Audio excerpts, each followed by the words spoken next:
then we'll get started. So at Imperial Advisory, we provide fractional CFO services. And what that basically means is we work with businesses that don't need a CFO, but don't need a full-time CFO. And sometimes we'll work with businesses that have a CFO, but still need help in one way or another. And we basically become a trusted advisor. In the traditional organization, the CFO is one of the most trusted advisors of the CEO. And by hiring a fractional CFO, smaller businesses get to have that level of executive and of expertise on their team. Most of our people have 30 to 40 years of experience and are interested in looking to share their experience and their background with our clients. We basically start where the accounting and bookkeeping department takes off, or leaves off rather. So we tend not to work on those things. We're usually working on strategy and planning, and our clients typically have accounting and bookkeeping services before we get there. This wasn't the best intro, but anyway, welcome everyone. I want to also acknowledge Jennifer, who's here and helped put this whole thing together. Thank you, Jennifer. And we also have Barry and Buddy. As of last I saw, Barry and Buddy from our team, two of our amazing CFOs. Again, welcome to all the guests. Welcome to Fran, and take it away. All right. Well, thank you, Roshan. I really appreciate that.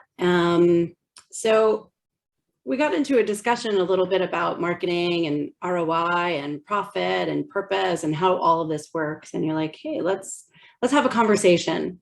Now, I have a bunch of slides if we want to go through them, but I really would like to understand a bit of, why did you come here today, or what kind of questions might you have, so I could kind of weave some value into the discussion, or just shape it exactly where you want to go. Because I love this and I do it every day. So I'm happy to be here with you, kind of like a little coffee talk. So if I could ask, let's sort of start with a little bit of an open conversation. If I could call each of you, just tell me a little bit about, ask me a question, anything that you think you could answer, anything that you'd like me to answer, and I'll absolutely give it my best shot.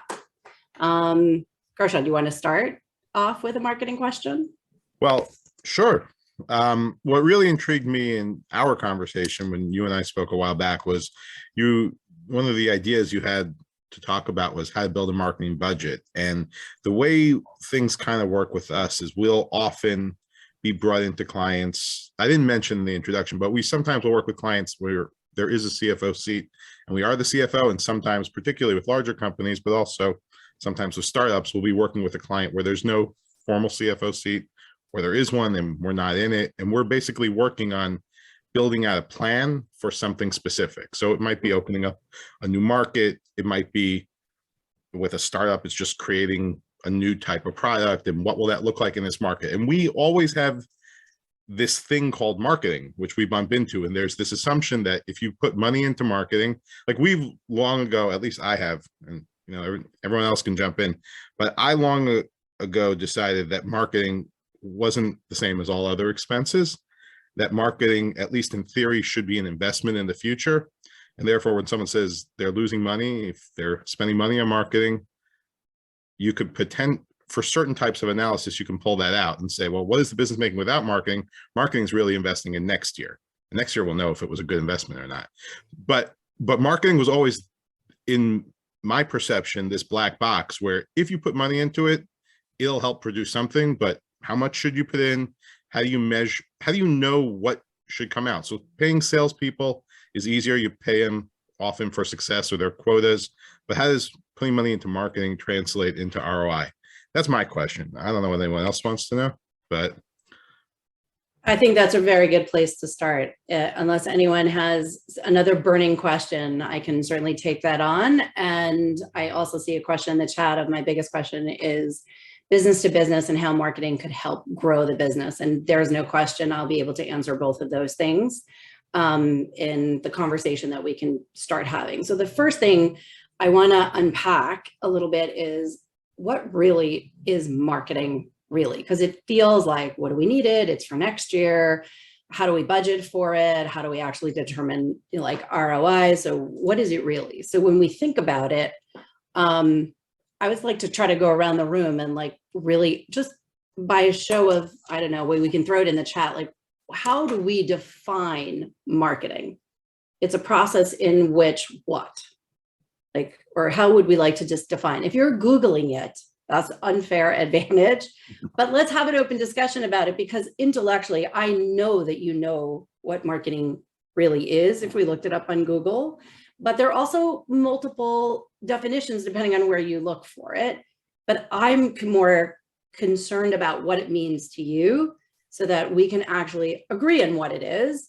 And then we can figure out what is an ROI driven view of what that looks like. And there's a lot to go in between that, but let's just openly have a little discussion. So Barry, could you define marketing for me?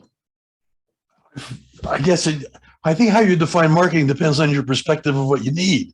For me, it's always been about creating awareness, creating some kind of knowledge and awareness of your brand. That's definitely a very good input. Any more suggestions? Simon, Richard, Mark, Greg, Jennifer, please join in if you have anything to add. So Fran, I was thinking about it. I think the highest level thing is to figure out what your company is about, because you can't communicate something unless you actually have a vision for that. Mm-hmm. So I mean, Barry's right and Gershon's right about the budget, but shoot, if you don't know what you're trying to do, it's pretty hard to define the budget and create a communications plan for it. 100%. Anybody else have anything to add?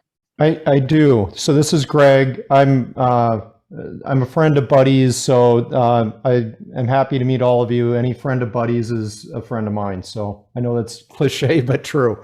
I think it's a bit like marketing to me in our company is a bit like leadership, in that we're sometimes talking to people about things that they may not want to do, but are good for them, right? So there's a little bit of influencing people towards choices and actions that we think are ultimately beneficial to them, even if at the time they might be, scared or resistant or things like that. And, as much as the pharmaceutical industry gets picked on, I think that's actually something they're pretty good at, is they're saying, if you have type 2 diabetes, don't wait, we've got something for you, and you're going to be better off if you give this a shot. So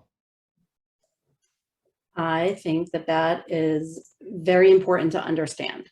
So let me I'm going to share one slide that hopefully you can all see now. Can you see the definition of marketing on my screen? Okay, great.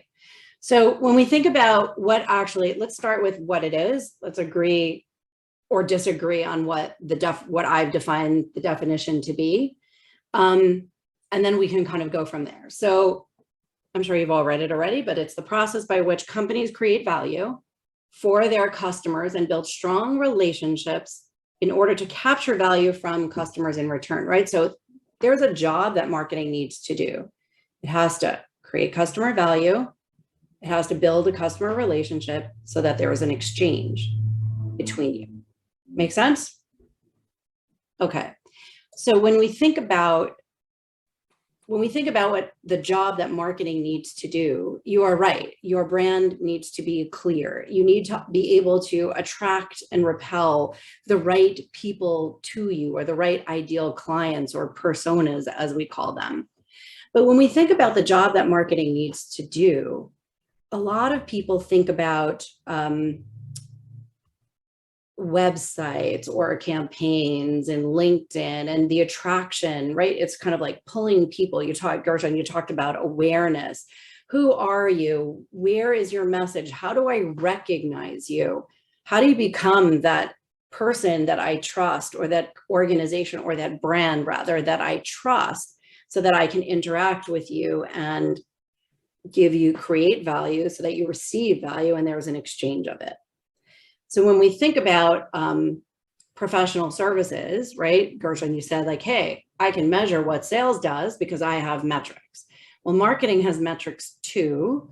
And they're absolutely harder to track sometimes because brand awareness. How do you measure brand awareness? So we can get into we could probably have an hour-long discussion of how you measure that unconventionally, but you absolutely can measure it.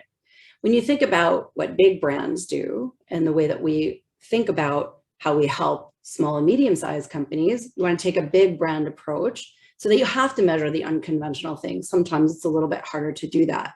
So brand awareness is a little different than marketing. However, it does make it easier because there's awareness on who you are, or they've met you before, or they've seen you before. And I'm talking about not you necessarily, not you personally, but your brand, right? And how searchable are you? If somebody's looking for, Gershon, just to pick on you for a second, if they were looking for fractional CFO services, if I go to Google, my best friend these days, and like, how would I search for you and how would you come up and where is the connectivity? And then when they get to your website, are they connecting to the message that you are putting out there or that is in front of them to their need? So there's a lot of things that need to happen, and marketing is a job that needs to be done. Now, interestingly enough, what it needs to do is actually has to serve a business objective. And if it does that, we can measure it much more tightly, as opposed to feeling like I'm throwing spaghetti against a wall. Because many times companies will say, hey, they'll call me and they'll say, hey, I need a website, or pre-COVID, it was like, I need a trade show booth, or I need a brochure, or I need something tangible, because that is supporting the sales process, which is really what marketing needs to do. But the brand has to be clear and able to be received, and it has to be clear enough to articulate it. It has to be clear across all your channels, meaning salespeople to website to customer service, right? So Gershon, to your website, to Jennifer, to Buddy, to Barry, we all kind of have our own nuances, but we all are here for the same reason. And when we think about how we drive profit with purpose through marketing performance, that's exactly what we're about to talk about. How do we activate marketing in such a way that we can actually measure its return? So the first thing is, well, what's the business objective that we need to solve for? And many times, especially EOS companies who is really forefront on their mind, but they talk about, their quarterly or their annual or their 1 or 3 year goals. And how do we work towards that? And how can marketing actually play a part? Because when I think about the work that really needs to be done, we're going to really just build a website and then it's not going to do anything. We're going to, print a brochure that salespeople are going to hand out, but it's really not connected to anything. And we lean on them like a crutch, as opposed to creating an end-to-end experience that serves a marketing objective. Does that make sense? If I'm losing any of you because I'm in jargon or I'm going too fast, please pull me back, ask me a question. To me, this is really just a conversation. And I want you to think about marketing should have ROI to it. Any marketing activity you embark on should start with, how does it serve the objective? Because if it doesn't, you shouldn't be doing it. Just because everybody else is doing it doesn't mean you should be doing it. Sure, we should all be on LinkedIn, but why? If you're not really engaged, it's like, does it really help you? Like, sure, we should have an active page. Would that cultivate relationships? Well, it depends how you build the experience. But I go back to, what's the business objective? If my business objective is to define qualified clients and support sales, it's very possible, after looking strategically at the market segmentation of who your ideal client is, the reasons that somebody would even believe you, what your credibility looks like, I could build an experience over time that would possibly serve up these leads through engagement, nurturing and engagement, right? It's a long journey, this marketing thing. We kind of get exhausted with, I already spent so much money and I didn't see anything, but did we measure it? Was it really anchored to something? And how do we actually achieve it? So in order to drive profit, I'm going to say with purpose, and I'll park that for a second, through marketing performance, we have to start with the objective. When we start with that objective and we're clear on what it needs to do, then we can look at all the activities that marketing could actually support as a contributor to that objective being satisfied or achieved. Make sense? So anybody want to talk about any one of their business objectives, or would like this conversation to steer one way or another? Because I could go down the purpose-driven, why the purpose and the philosophy of purpose creates emotional connections and is a very good philosophy to understand and adopt. You live it every day. It's just, you know, I'm formulating some words to things to make it easier for people to understand and how you communicate. That's one direction. Yep, buddy, go ahead. I have an anecdote that might be relevant. I used to run a company that made soft-sided lunch boxes and coolers. And the owner of the company told me that we're really great in soft-sided, but we need hard-sided. So you and your team developed hard-sided coolers. So we did that. And then we did a net present value of the cost of the tooling to do that. And I handed it to the owner and I said, we can't do this. It's going to cost us, you know, the negative net present value is minus $600,000. So $3 million we're going to invest, is going to return us minus $600,000 over the next 5 years. And he goes, build the tool. And I go, I don't understand. I did, you know, this is what the team says. I can't sell it to anybody else. I've done everything. I tried to do it all. And he said, we have to be in that market. Otherwise, we're not in the lunchbox and cooler business. And so what I learned, and, you know, we still built the tool and it was a failed product, but it wasn't because of my vision. It was because we couldn't do a better hard-sided cooler than Igloo.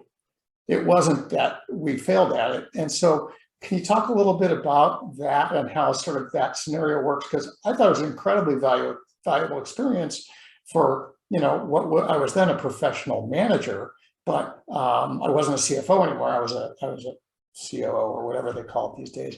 But I thought it was a really valuable experience for somebody who doesn't know shit about that stuff. So I'm going to say, what was your biggest lesson that I could expand on for everyone else on why that lesson was really important for you? Is that the numbers don't always matter. Right. The numbers don't always matter because you can't always measure what the return is. Right. So when we think about what marketing has the ability to do, it has those tangible things that we can track and the intangible things that is difficult to measure, but awareness is one of them. And brand recognition really starts with clarity, which kind of gets me right to the, well, we've adopted a purpose, you know, a purpose-driven theory because, well, there's a communications theory called purpose. It's a really hard read. Simon Sinek made it much simpler with, you know, starting with why and understanding how, right? Because everybody knows what we do. I don't know if everybody's familiar with this, but when the bottom line and very simply is that people buy things from people they trust because they have an emotional connection to them. Classic example, you walk in to buy a car, right? Or you're walking in to buy something expensive because when you buy something expensive, you actually have to think about it, right? You don't just walk into the store and go, oh, I'll take 3, Maseratis or whatever. You think about that purchase. Now, I'm sure there's some people that do that, but I don't know that they're amongst us. But if I was buying a Maserati or even a Tesla, I probably would do a bit of research. By the time I walked into the dealership, what's the first thing we all do? Barry, what's the first thing you do when you walk into the dealership? It's been so long since I walked into a dealership. I don't remember. Okay, bad example. Walked into a trap. So what's the first thing we do? Anybody? Check the price. We check the price. Maybe. What if we have a question and we're walking in? What are we looking for? Somebody to serve us. We're looking for a salesperson to connect to, right? So what are we doing? We're scanning the entire place. We've got 4 going up. No, he doesn't look like he's going to get me. She doesn't look like she's going to get me. Oh, this guy looks like someone I could identify with. We all do it. Yeah. Right? But we do it so quickly and it's so subconscious, we don't even realize we're doing it. And maybe we are, but we do that so fast, so often, so many times that proof point, when you hit it, you'll probably hear my voice in your head because like, oh, okay, I get it. I am looking for, what you're really looking for is for someone who you believe looks like they might fit a belief system that's similar to you, that they might get you. They might understand you. You might be able to, more easily communicate what you're looking for. This guy looks like he's dressed like he's, whatever. And this person has this demeanor that, it resonates with me, or I like that, right? So we all gravitate to things that we like, and we build those relationships that we trust. And I don't have to tell you, as CFOs, as a number of you on this call, you are trusted advisors. So when you say something to the clients that you've earned that relationship with, they value your opinion. But that goes for every business. The question is, are you at the right place at the right time when they need you? And then the question is, have you built a strong enough brand that even if they don't need you, and it's not the right place, and it's not the right time, will they think of you when somebody else needs you? So you have to find a way to articulate the purpose of your own brand and actually live it out loud. And I will say that COVID has really put a spotlight and a hot seat on, organizations that say one thing and do another. You can't do well in the world till you do good. You have to do good first, but you can't do good without transparency. So purpose-driven brands, which is a pretty hot topic at the moment, is difficult to harness the belief, harness the message, and actually bring it to life through all facets of your business, internally and externally. So how do we go from here to marketing ROI? So I'm going to try to very succinctly bring this back for you, is that everyone is a brand. You represent your brand. You are your brand. You have a culture by default, whether you lead it or whether you define it or it defines you. So, and because there is a biological problem with communication, the way our brain works, right? We can feel in the place where we can't speak. So our brain has no capacity for language where we feel. So that's why, we always say things, oh, you got that? You feel it? That's why our closest friends, the people we love and trust the most, our family, they don't have a choice, but they kind of get us. And they lean on us for the things that we're really good at, right? So when you think about those things, marketing is a really hard job. We actually have to harness how other people feel about you. And then we actually have to look for the people who need you and feed them the message the way other people feel about you, so they can feel about you the same way. They can feel it. They can actually feel it. And that's when your brand across all channels, website, in-person, email, LinkedIn, Facebook, TikTok, if you're adventurous, I could go on, but the brand has to live alive in all these platforms and be consistent. So there's a lot going on for us right now. We have to be purposeful. We have to live purposefully. We have to showcase our business in that same way. And I'm going to say that it's easier for most of you because you are purposeful. You live with intention. The question is, how do you connect those things? How do you anchor that message? And how do you actually project it or live it in a way for the people who don't know you to feel you when they do meet you, and then be consistent about it, right? Like when I met Gershon, the first thing I did was what I do: go to his website, go to LinkedIn. Same guy. I know other people that I really respect, really like him. So he must be a good guy. Got to give him some, he's already got more time with me because he trusts other people. Who said, oh, Greg, I think it was you who said, anybody who's a friend of Buddy's is a friend of mine. You know how much weight that impacted me on this call? That gave you and Buddy so much credibility. Why? Because they're all connected to Gershon. So it's just like, okay, so we're in like-minded people land. These are my people. They're going to get it. right? So this is what I'm talking about.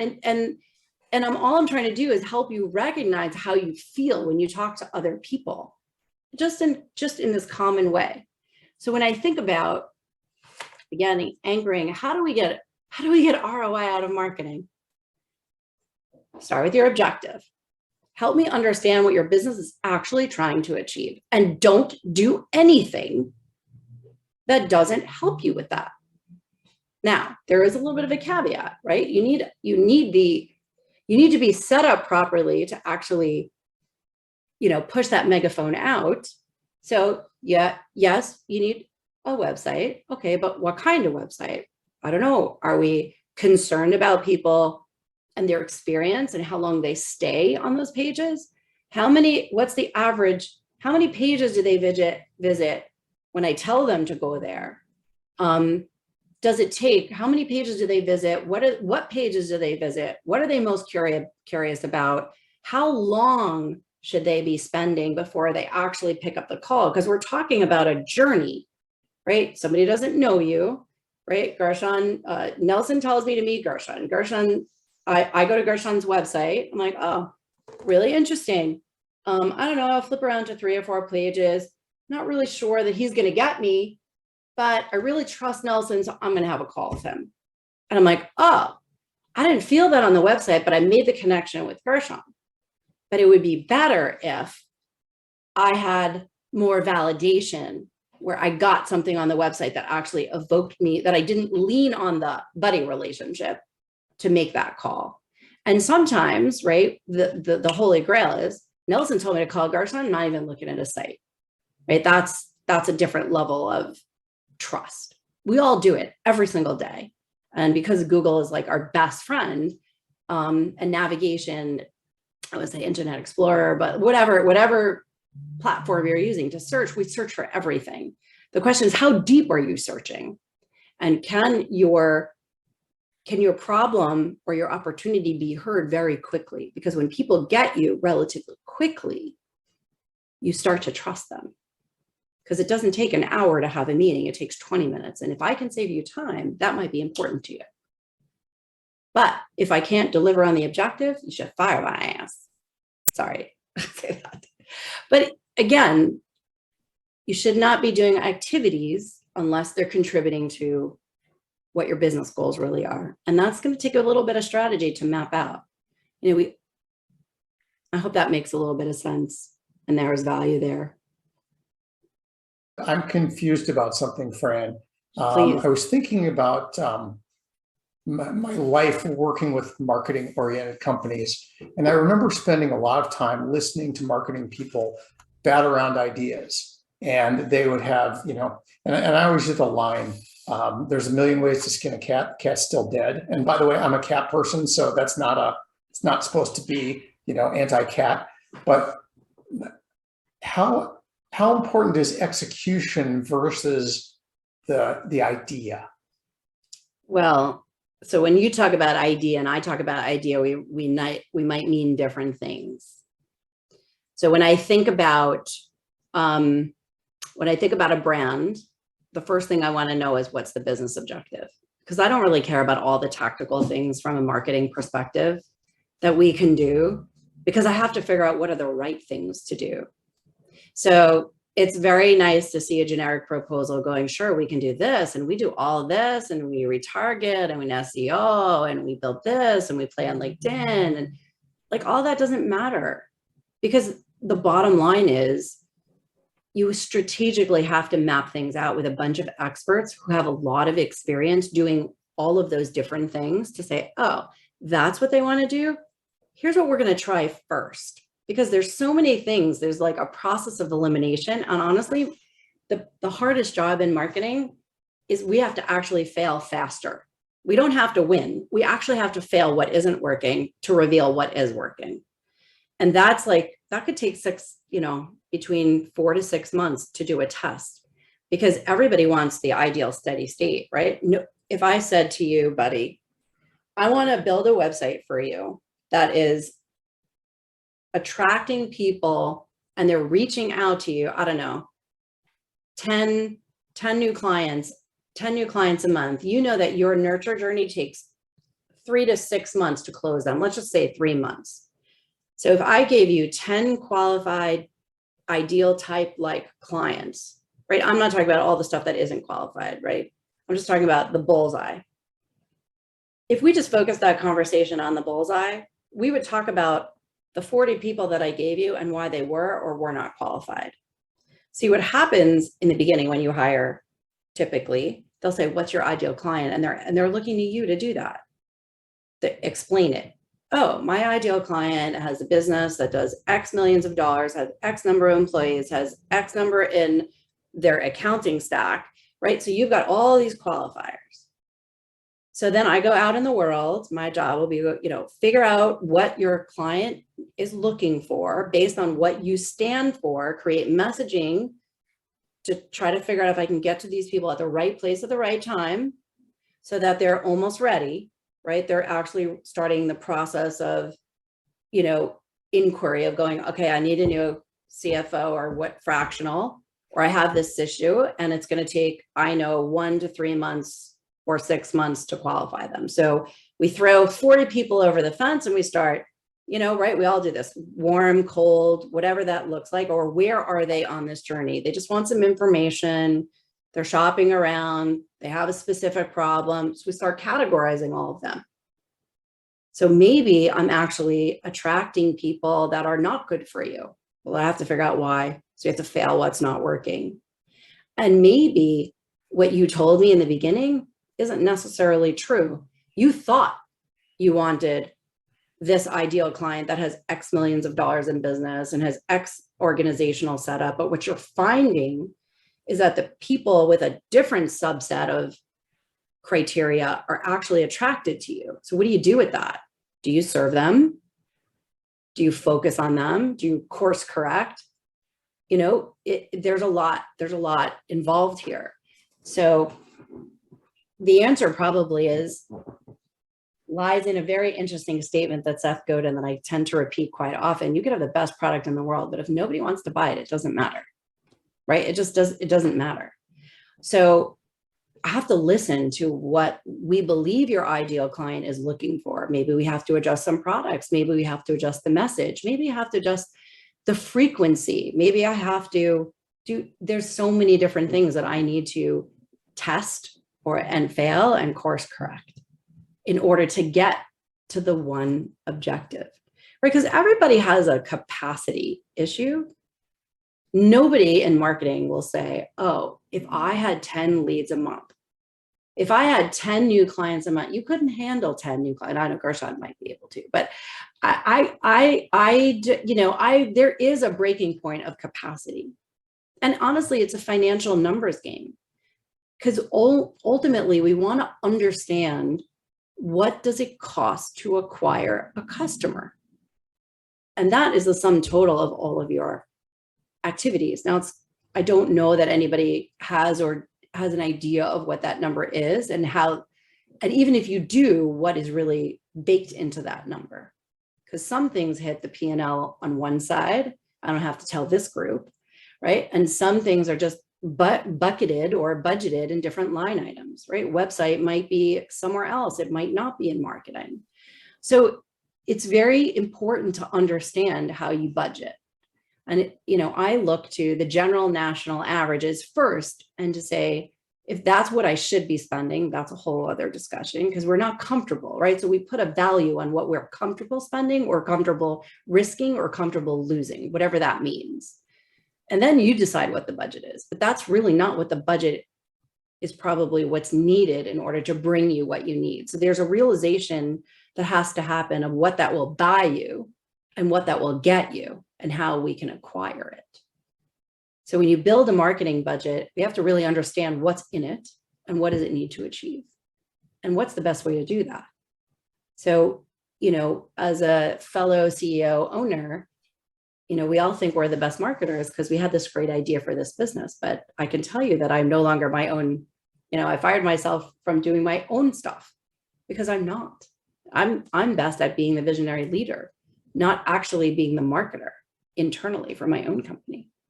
So my team does that. We treat ourselves like a client, but we take ourselves out of it and start with the business objective. What does it need to achieve? What's the capacity based on my current team? What can we handle?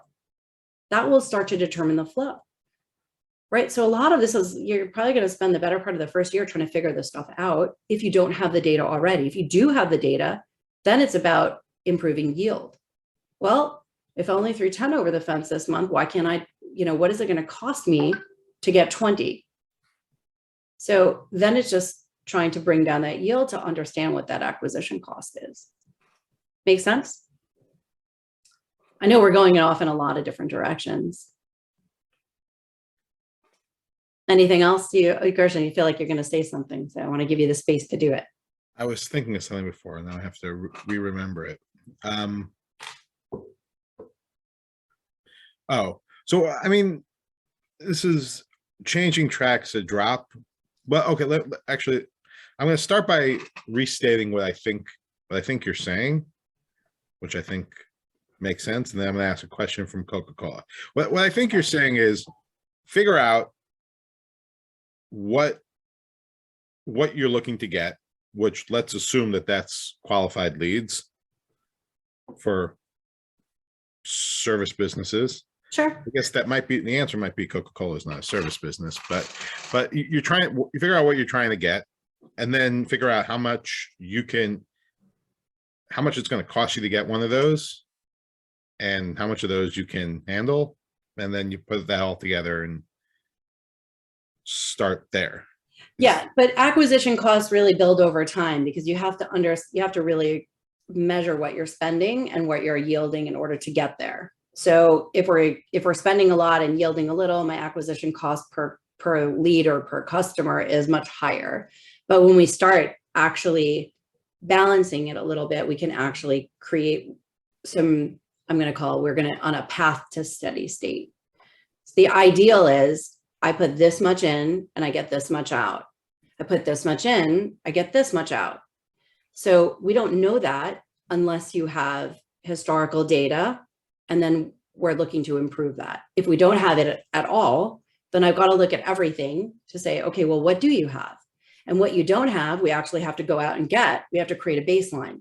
Once I have that baseline's a baseline, it's a measurement. I know exactly where I need to go up or down. Now you might have a threshold for, like, if I said to you, it's going to cost you $1,000 for every lead. And you're like, great, I would like 10 new clients. Here's $10,000. That's really what we're looking for.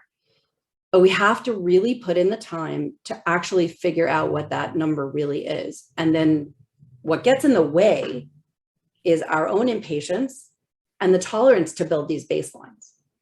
And the teams that are not focused on the strategy that I'm talking about with you today, they're focused on, but I built you a beautiful website.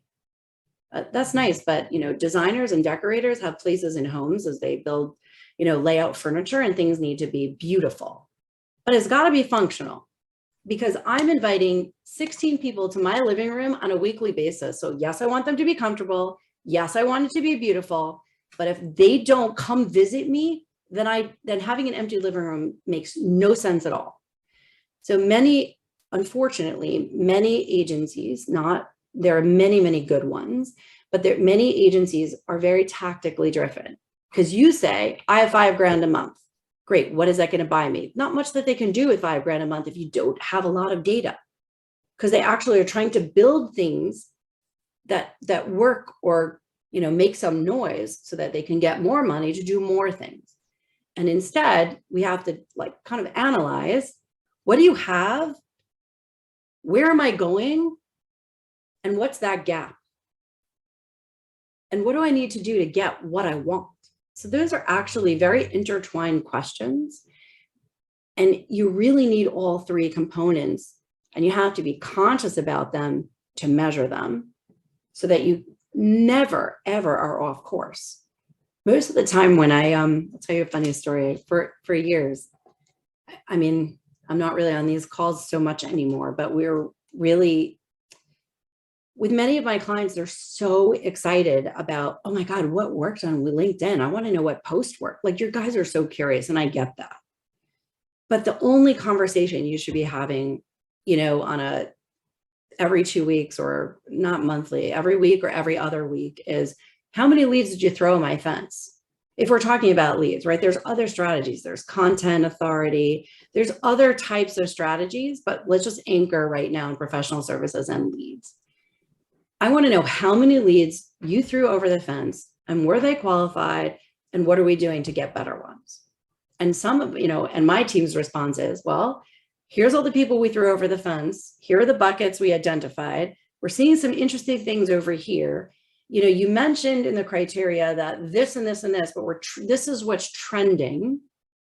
And we might have an idea, how to get, 30 somethings who just moved into their apartment who are looking for, a CFO, because now they can't handle whatever they've got.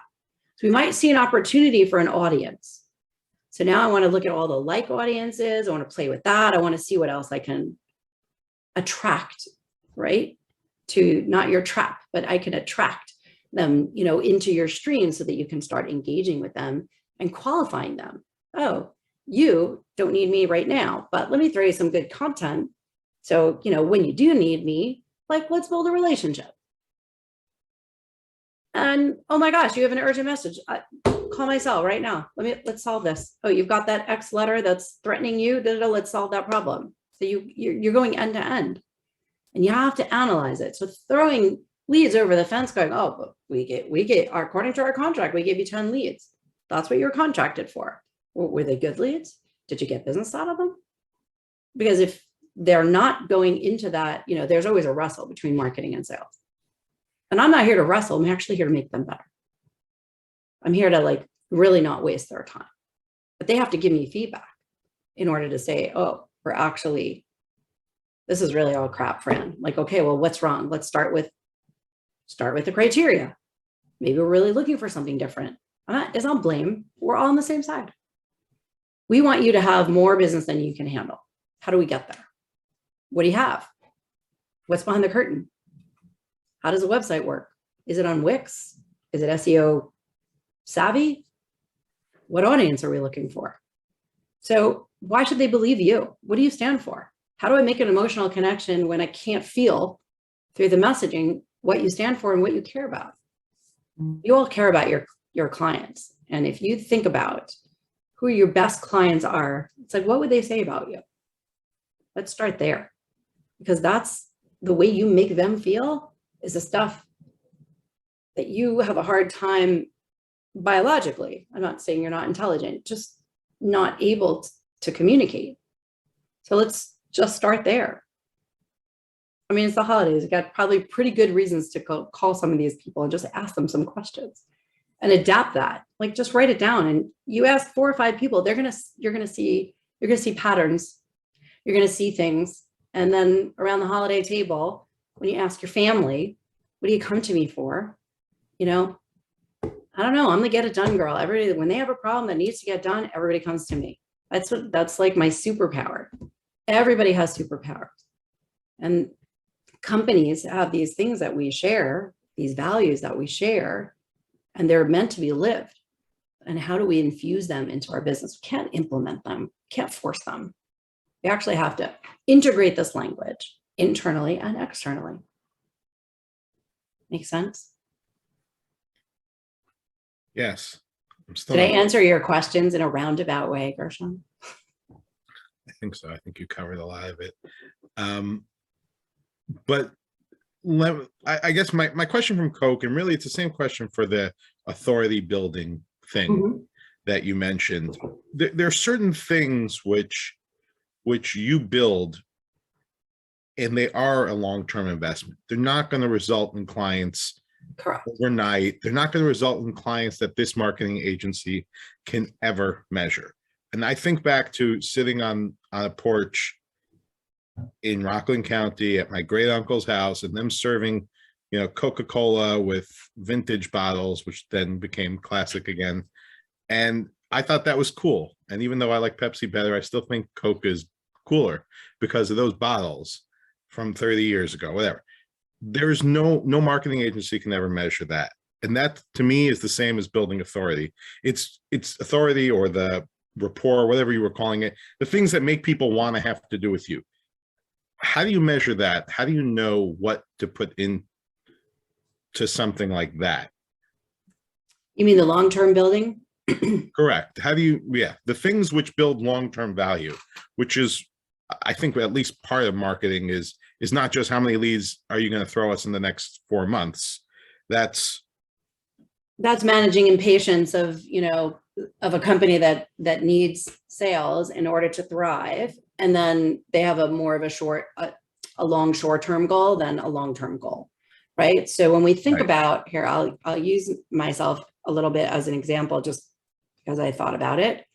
I wrote a book. Why did I write a book? I wrote a book to be a bestseller. Do you have any idea how much it costs to even think about how to position to be on the bestseller list? What is that going to do for me? What is a bestseller book going to really do for me? Making that kind of investment early on. And that was a strategic decision when Wiley said, "Hey, I really like your concept of your book. We actually want you to write this book." So I needed a validation of an idea that was important to the business community, to the point where I actually had a publisher. I didn't self-publish. I had a publisher write a book. So how did I make the determination to spend as many hours as I did writing that book for the better part of a year?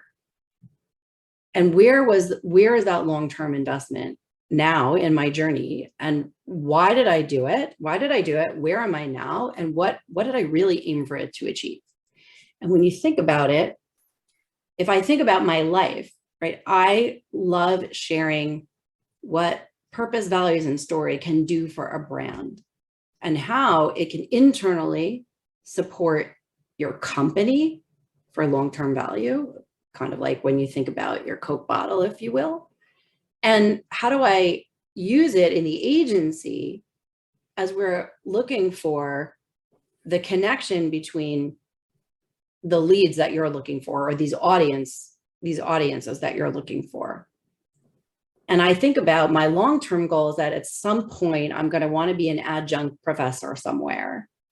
And I will have, achieved a certain level of success inside the agency. And I will have spoken and done more keynotes and some webinars, hopefully in person, as opposed to webinars. Because I miss that. I miss being on the stage. I miss being able to actually connecting with people from a stage, even though it's a one-way conversation. Because what happens afterwards is not one way. So I get to do one-to-many, and that book gave me authority to do that. Now, it didn't raise my speaking fees, didn't really give me authority, but the more I do it, the more I use it, it is a tool. So it was a massive 6-figure investment, not only of money, but time plus, and the better part of a year. So why did I do it? I have a long-term goal. I spent this money now. I use it now. I used it for the long-term goal. And in the short term, I wanted to, again, build my authority and use it as a tool to attract business to the agency. Doesn't hurt. It certainly doesn't hurt me. No one said, oh, you write a book, I'm definitely not hiring you now.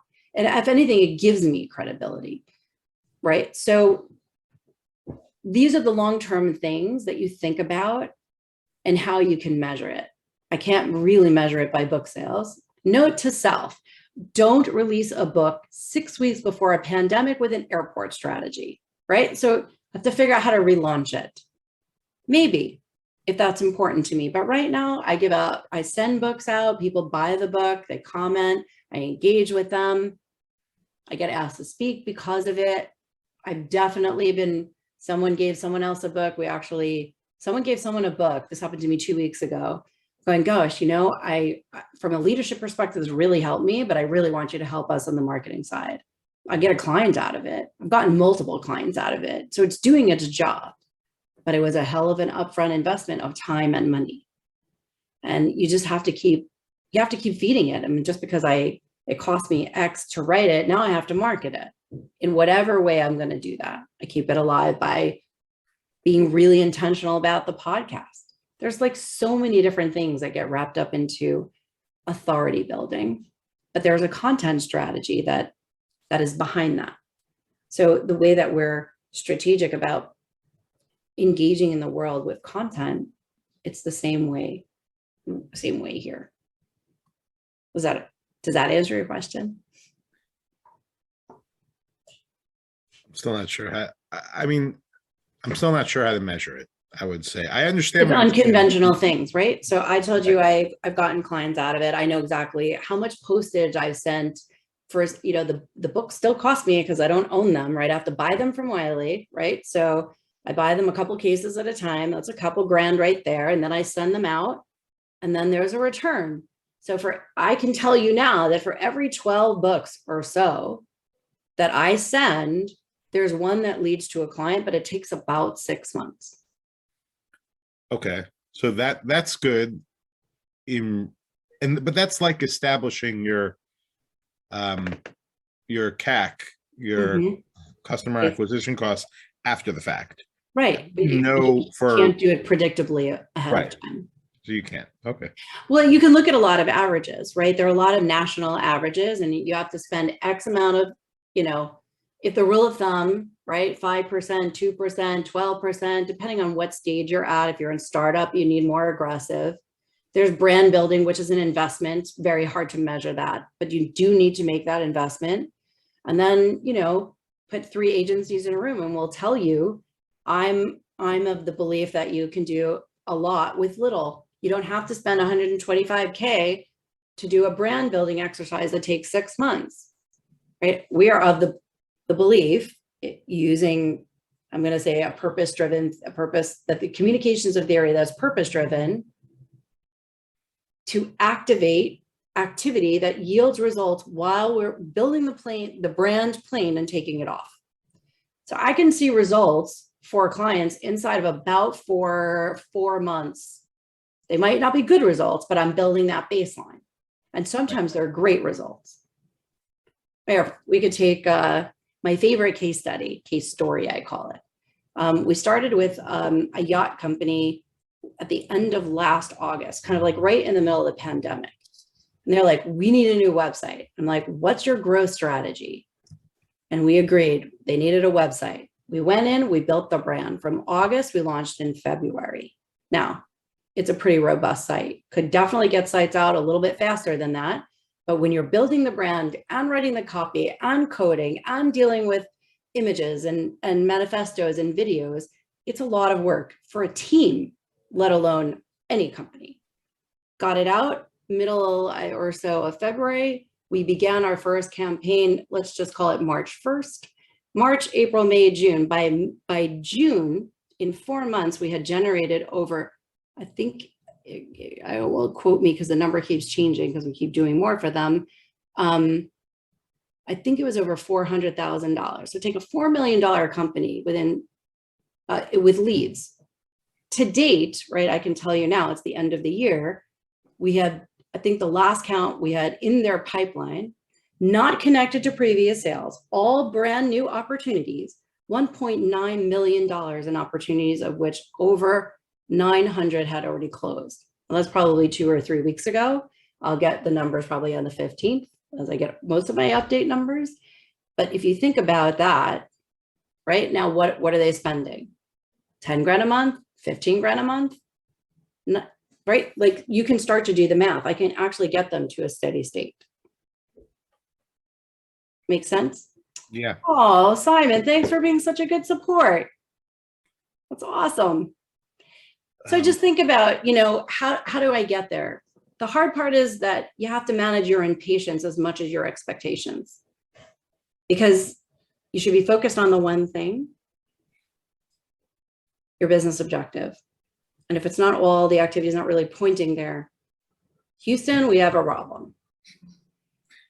Got it. All right. Jennifer has a